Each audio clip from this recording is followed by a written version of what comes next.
మన సమయాన్ని జీవము గల దేవుని సంఘములో మనము గడపాలి. దేవుని స్తోత్రం కలుగునుగా.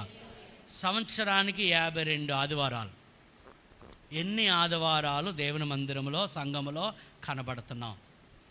ప్రతి ఆదివారం 3 గంటల సమయం. ఆ 3 గంటల్లో ఎంతసేపు సంఘములో కనబడుతున్నాం? ఆదివారమే కాకుండా ఆయా సమయాల్లో మందిరంలోనూ అక్కడ ఇక్కడ సంఘం కూడుకుంటుంది. ఆ సంఘానికి మనం ఎంత సమయాన్ని వెచ్చిస్తున్నాం?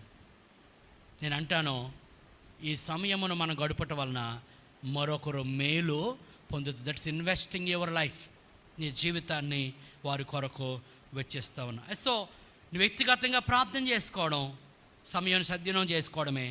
వ్యక్తిగతంగా వాక్య ధ్యానం చేయడము, సమయం సద్వినియోగం చేసుకోవడమే. మూడవదిగా సంఘముతో పాటు నీ సమయాన్ని